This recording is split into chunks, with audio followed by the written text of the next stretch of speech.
New this morning, Thornton police are investigating a shooting that ended with officers firing their weapons and injuring a suspect. It's the latest shooting after a weekend that saw at least 12 people shot across the metro area. 9 News' Brianna Fernandez is live in Thornton this morning. Brianna, what do we know right now? Yeah, so we know this is a shooting involving Thornton police officers. This shooting unfolded just before 8 last night.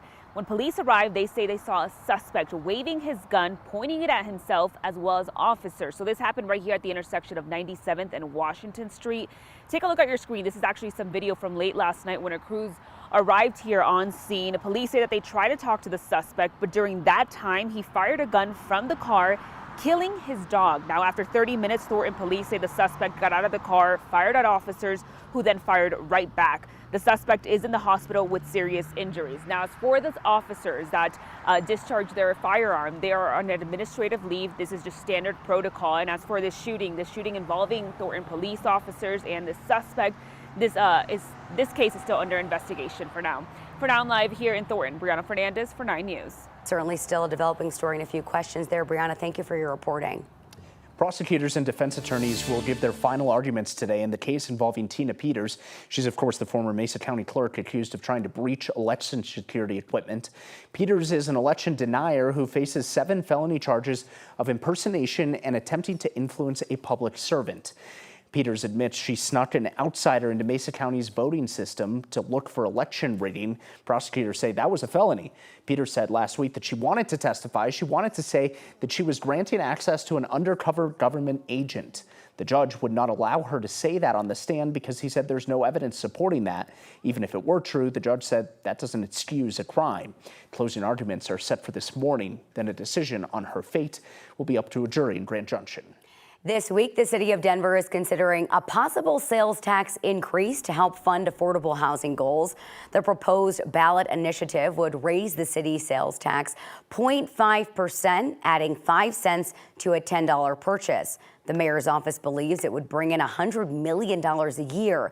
The spending plan would need council approval. The proposal will have its first reading today. Denver Health is already on the ballot with a 0.34% sales tax increase to help the hospital pay for uncompensated care. Now, if voters approve both, Denver's sales tax would be 9.65%.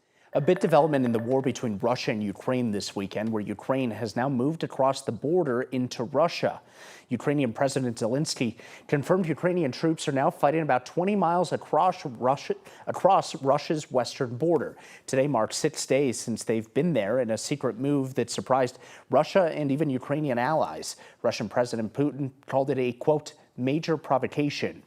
Back in the U.S., new military recruits will soon have to go through cognitive testing here for the U.S. military.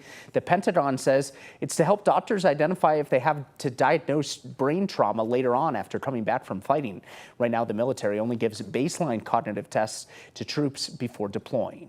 Turning now to the presidential election. This morning, the Democratic National Convention in Chicago is just 1 week away. In preparation, federal authorities are on alert for possible retaliation attacks against Democrats following the attempted assassination of Donald Trump. A new threat assessment from the DNC says multiple law enforcement agencies found people in online communities have threatened, encouraged, or referenced acts of violence.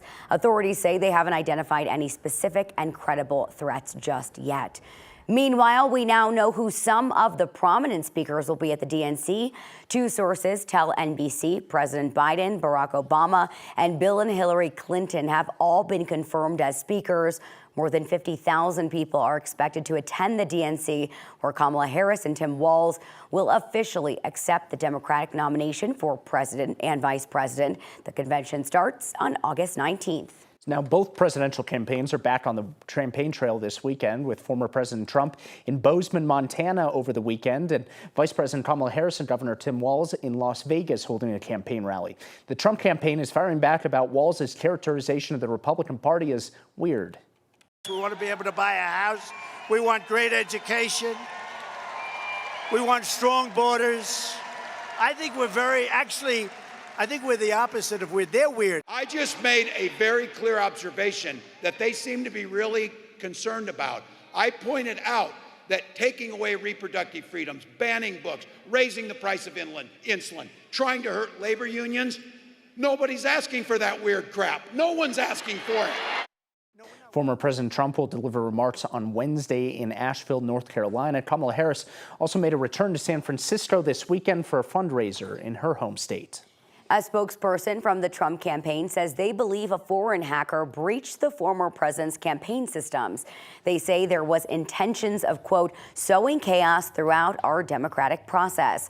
This comes after a Microsoft report on Friday warning that Iranian hackers launched several attempts to influence the U.S. presidential election, and Politico reported it began receiving leaked campaign documents from an anonymous source on July 22nd. Right now, singer Celine Dion is calling Trump out for the unauthorized use of her song, My Heart Will Go On, at his political rallies. According to her social media post, her management team didn't become aware of the use until his rally in Montana over the weekend. But it's been a year since they were playing that song, something Celine Dion says she never endorsed. Trump says he will sit down for an interview with Elon Musk today. NBC News reports the time and platform for the interview has not yet been announced. Musk offered his full endorsement for Trump after last month's assassination attempt. And the final remnants of Hurricane Debbie is still causing problems in the Northeast. The storm has weakened significantly, but people in Vermont are still feeling the effects. Heavy rain and strong winds uprooted trees. At its peak, about 50,000 people lost power. That number is now under 6,000, with the number continuing to go down as they get power back on. 3 inches of rain fell in the area, which, of course, led to some flooding.